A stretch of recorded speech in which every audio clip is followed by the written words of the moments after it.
നമസ്കാരം sir. Israel വീണ്ടും ഭീകരാക്രമണം നടന്നിരിക്കുകയാണ്. ഒക്ടോബർ 7 ആവർത്തിക്കുകയാണോ സർ?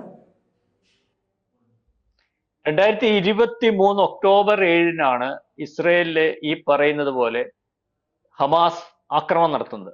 ഒരു സുപ്രഭാതത്തിൽ ലോകത്തെ തന്നെ ഞെട്ടിച്ചുകൊണ്ടുള്ള ഒരു ആക്രമണമായിരുന്നു. 1200-1200 പേരെ അന്ന് വകവരുത്തിയതായിട്ടൊക്കെയാണല്ലോ നമുക്ക് റിപ്പോർട്ട് കിട്ടിയിട്ടുള്ളത്.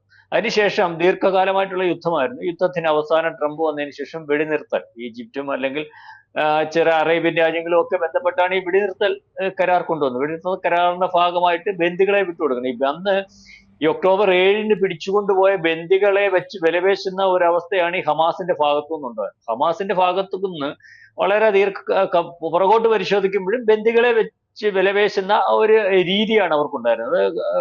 കാലങ്ങൾക്ക് പുറകെ അങ്ങനെ തന്നെയാണ്. അപ്പം ബന്ദികൾ കുറച്ചുപേരെയൊക്കെ യുദ്ധത്തിന്റെ ഭാഗമായിട്ട് ഈ പറയുന്ന ഇസ്രായേൽ സേന മോചിപ്പിക്കുന്നുണ്ടായിരുന്നു.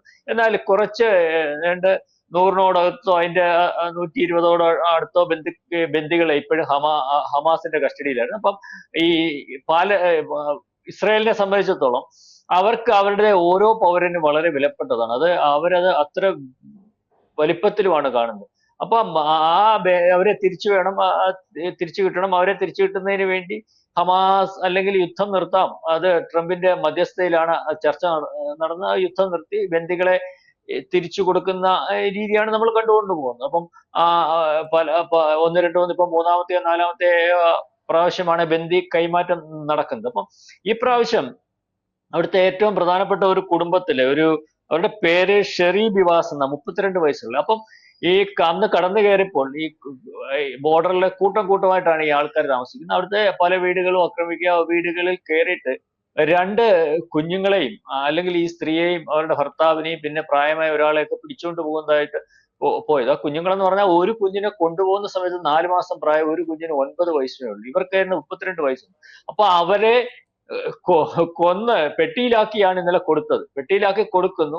ആ പെട്ടിയിലാക്കി കൊടുക്കുമ്പോൾ നമ്മൾ ഈ പറയുന്നത് പോലെ ആ വലിയൊരു ബിഗ് സ്ക്രീനൊക്കെ വെച്ചിട്ട് നെതന്യാഹുവിന്റെ പിശാചിന്റെ പോലെ ഒരു ഫോട്ടോ അതിനകത്ത് കാണിച്ച് ഈ കുഞ്ഞുങ്ങളുടെ, അതായത് 9 വയസ്സും 4 മാസമായപ്പോ പിടിച്ചോണ്ട് പോയത്. അപ്പൊ യുദ്ധം അതിന്റെ പ്രായം എന്തും വേണ്ടി കാണുമെന്ന് ആലോചിക്കണം. അവരെയും ഈ മൃതദേഹങ്ങളും വെച്ചിട്ട് യുദ്ധം ചെയ്യുന്നതിൽ ആനന്ദ നൃത്തം ചവിട്ടുന്ന ഹമാസുകാർ അത് ലോകത്ത് ഒരു ബിഗ് സ്ക്രീനിൽ കാണിച്ചുകൊണ്ടിരിക്കുകയാണ്. നമ്മൾ മനസ്സിലാക്കേണ്ടത് എല്ലാരും ഹമാസ് അല്ല, എല്ലാരും ഭീകരവാദികളല്ല എന്ന് വാദിക്കുമ്പോൾ അവരുടെ വട്ടം വളഞ്ഞു നിൽക്കുന്നതിനകത്ത് സ്ത്രീകളും കുട്ടികളും പ്രായമായവരും ഒക്കെ ഉണ്ട്. പലവട്ടം നമ്മൾ TGയുടെ ഒക്കെ ടോക്കിനകത്ത് TG ഒക്കെ പറയുന്നത് ഞാൻ കേട്ടിട്ടുണ്ട്, ആ പാലസ്തീനിലെ ഓരോരുത്തരും ഹമാസാണ്. അതിനകത്ത് പാലസ്തീൻകാരോ അല്ലെങ്കിൽ സ്വതന്ത്ര ഇന്ത്യക്കാരോ ഒന്നുമില്ല. തോളിലിരിക്കുന്ന കുഞ്ഞിന്റെ കയ്യിൽ ഈ തോക്ക് കൊടുത്ത് ഫോട്ടോ എടുക്കുമ്പോൾ, അതായത് ജനിക്കുമ്പോൾ തൊട്ടേ അത് കൊടുത്ത് ഫോട്ടോ എടുപ്പിക്കുന്നത് ചുമ്മാതെയല്ല, അവരെ എല്ലാം ആ രീതിയിൽ പ്രാപ്തമാക്കിയിട്ടുണ്ട്.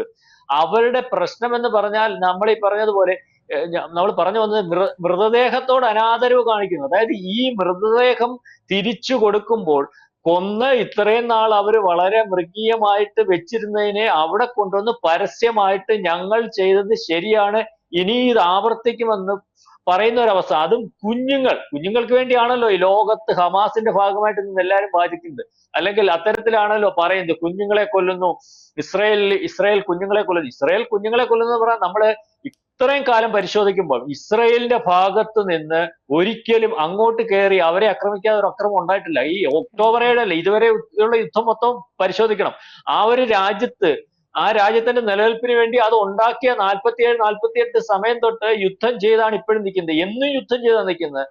അഖിലേക്ക് അറിയാമോ, എന്നും ഈ ഹിസ്ബുള്ളയും ഹമാസും ഒരു 10, നമ്മൾ യുദ്ധം കഴിഞ്ഞ ഒക്ടോബർ 7 തൊട്ടാണല്ലോ ഇപ്പൊ റിപ്പോർട്ട് ചെയ്തു കൊടുക്കുന്നത്, അല്ലെങ്കിൽ നമ്മൾ അറിയുന്നത്, എന്നും ഒരു 10-20 മിസൈലുകൾ വീതം വിട്ടുകൊണ്ടിരിക്കുന്നത്. അവരുടെ അയൺഡോം സംവിധാനമാണ് ഇത് തടഞ്ഞുകൊണ്ടിരിക്കുന്നത്. അപ്പൊ അങ്ങനത്തെ ഒരു രാജ്യമാണ്, ആ രാജ്യത്തിന്റെ നിലനിൽപ്പിന് വേണ്ടി. അപ്പൊ ആ നിരന്തരം നിത്യേന സംഭവിക്കുന്ന കാര്യമായതുകൊണ്ട് അതൊരു വാർത്തയെ പോലും ആകുന്നില്ല. അപ്പൊ ഇപ്പൊ കുറച്ചു ദിവസം നശിച്ച് നാരായണക്കല്ലായി ഹമാസിനകത്ത് ഒരു കല്ലെടുത്ത് മറ്റൊരു കല്ലിന്റെ പുറത്ത് വെക്കാൻ പറ്റാത്ത രീതിയിൽ വ്യോമാക്രമണത്തിൽ കൂടെ നടത്തിയിട്ടും ആ രാജ്യത്തിന് പാലസ്തീൻ വിമോചനം എന്ന് പറയുന്ന അവരുടെ മനസ്സിലിരിപ്പെന്ന് പറഞ്ഞാൽ പ്രസവിക്കുന്ന ഒരു ദിവസം പ്രായമുള്ള കുഞ്ഞും ഒരു ജൂതന്റെ സ്ത്രീയുടെ ഗർഭപാത്രത്തിൽ കിടക്കുന്ന കുഞ്ഞിനോടും പക വെച്ച് പോകുന്ന ഒരു സമൂഹം. അതായത് ഈ ഹമാസ് എന്ന് പറയുന്ന ആൾക്കാരെ നമ്മൾ പരിശോധിക്കുമ്പോൾ അവർക്ക് പാലസ്തീൻ എന്ന രാജ്യമോ അല്ലെങ്കിൽ അവിടുത്തെ ജനതയോ ഒന്നുമല്ല, പക്ഷെ ജൂത വിരോധമാണ് വിഷയം. അപ്പൊ ഇന്നലെ അവിടെ ഏറ്റവും വലിയൊരു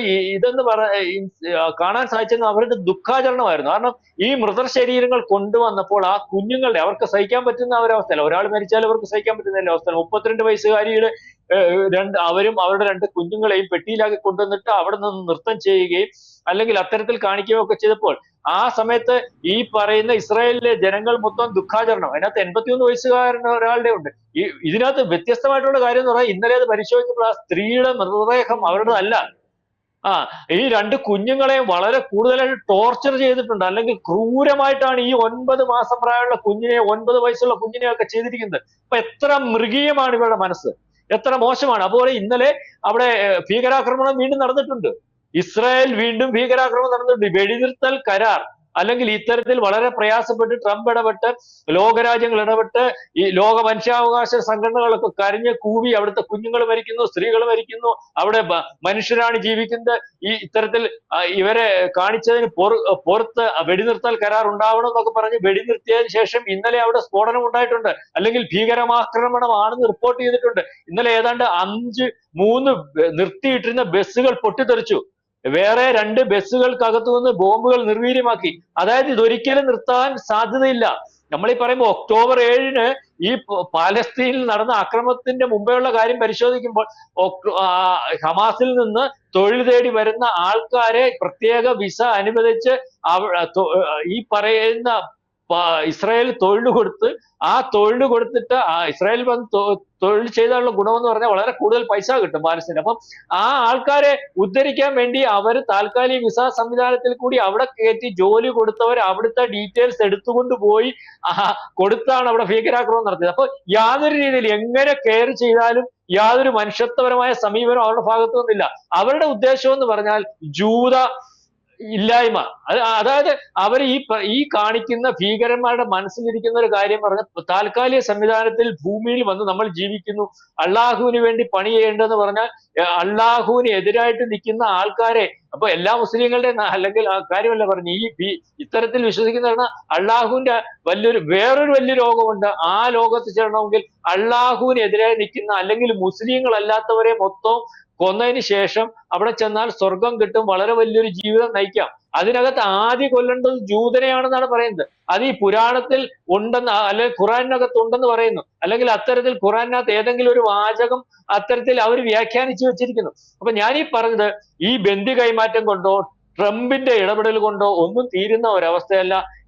നെതന്യാഹു നേരത്തെ പറഞ്ഞതുപോലെ ഓരോ ഈ പ്രോക്സി ഗ്രൂപ്പുകളെയും അല്ലെങ്കിൽ ഇത്തരത്തിൽ ഹമാസിനെയും ഹിസ്ബുള്ളയും ഇതിന്റെ ഭാഗമായിട്ട് നിൽക്കുന്ന പ്രോക്സി ഗ്രൂപ്പുകളെയും വളരെ കൂടുതലായിട്ട് ഇല്ലായ്മ ചെയ്യുന്ന ഒരു അവസ്ഥ ഉണ്ടാണ്. കാരണം ഇതിനകത്ത് പാലസ്തീൻ വിമോചനം എന്ന് പറയുമ്പോൾ നമ്മൾ മുമ്പേ പാലസ്തീൻ മൊത്തം ഹമാസ എന്ന് പറയുമ്പോൾ ഇതിനകത്ത് വളരെ കുറച്ച് ആൾക്കാരെങ്കിലും ഉണ്ടെങ്കിൽ അല്ലെങ്കിൽ അത്തരത്തിൽ ഈ സമാധാനമായിട്ട് ജീവിക്കണമെന്ന് ആഗ്രഹിക്കുന്ന ആളുകളുണ്ടെങ്കിൽ ഈ പാലസ്തീൻ വിമോചനത്തിന് മോചിപ്പിച്ചതിന് ശേഷം അല്ലെങ്കിൽ പ്രത്യേക രാജ്യം നാളെ കാലത്ത് ആയതിനു ശേഷം ആ രാജ്യത്ത് സ്വതന്ത്രമായിട്ട് ജീവിക്കണമെന്ന് ആഗ്രഹിക്കുന്ന ഒരാളെ പോലും ഈ ഹമാസ് പാലസ്തീനിൽ വെച്ചേക്കുന്നില്ല.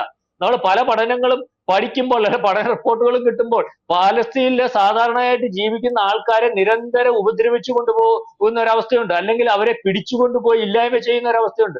അപ്പം അവർക്ക് ഈ യുദ്ധം കൊണ്ട് ഉദ്ദേശിക്കുന്ന ഹമാസും അല്ലെങ്കിൽ ഈ തോക്കെടുത്ത് യുദ്ധം ചെയ്യുന്ന ഈ ഹമാസിന്റെ പോരാളികൾ അല്ലെങ്കിൽ അവരെ പറഞ്ഞ് ബ്രെയിൻ വാഷ് ചെയ്ത് വെച്ചിരിക്കുന്ന നേതാക്കന്മാർ, ആ പോരാളികൾക്ക് ഇവിടെ ജീവിതമില്ല, ഇവർ ചെയ്യുന്നതുകൊണ്ട് സ്വർഗത്തിലാണ് ജീവിതം, ഇവരെ കൊണ്ട് ഇത് ചെയ്യിക്കുന്നത് കൊണ്ട് ഇതിന്റെ നേതാക്കന്മാർക്ക് ഈ പറയുന്ന ഖത്തറിലും അല്ലെങ്കിൽ വെളിയിലുമൊക്കെ യുദ്ധം ചെയ്യുന്നതിന് വേണ്ടി കോടാനുകോടി രൂപ കിട്ടുകയും അല്ലെങ്കിൽ ഈ യുദ്ധത്തിന് ശേഷം സ്ത്രീകളുടെയും കുട്ടികളുടെയും പേര് പറഞ്ഞ് കോടാനുകോടി രൂപ മേടിക്കുകയും രാജകീയമായ ജീവിതം നയിക്കുകയും ഒക്കെ ചെയ്യുന്ന രീതിയിലേക്കാണ് നമ്മൾ കാണുന്നത്. അതായത് ഈ യുദ്ധം ഒരു ബിസിനസ്സാണ്. ആ ഹമാസിന്റെ നേതാക്കന്മാർക്ക് ഈ യുദ്ധം നിന്നാൽ പാലസ്തീൻ മോചിപ്പിക്കപ്പെട്ടാൽ നാളെ കാലത്തെ ഒരു ഹമാസോ ഹിസ്ബുള്ളയോ ഉണ്ടാകാതെ വരികയും ആ ഹമാസിനും ഹിസ്ബുള്ളയ്ക്കും ഒക്കെ ഇതിനകത്ത് അല്ലെങ്കിൽ ഇപ്പൊ നടന്നുകൊണ്ടിരിക്കുന്ന നേട്ടമില്ലാതെ വരികയും അവരുടെ നിലനിൽപ്പില്ലാതെ വരികയൊക്കെ ചെയ്യുന്ന ഒരു രീതിയുണ്ട്.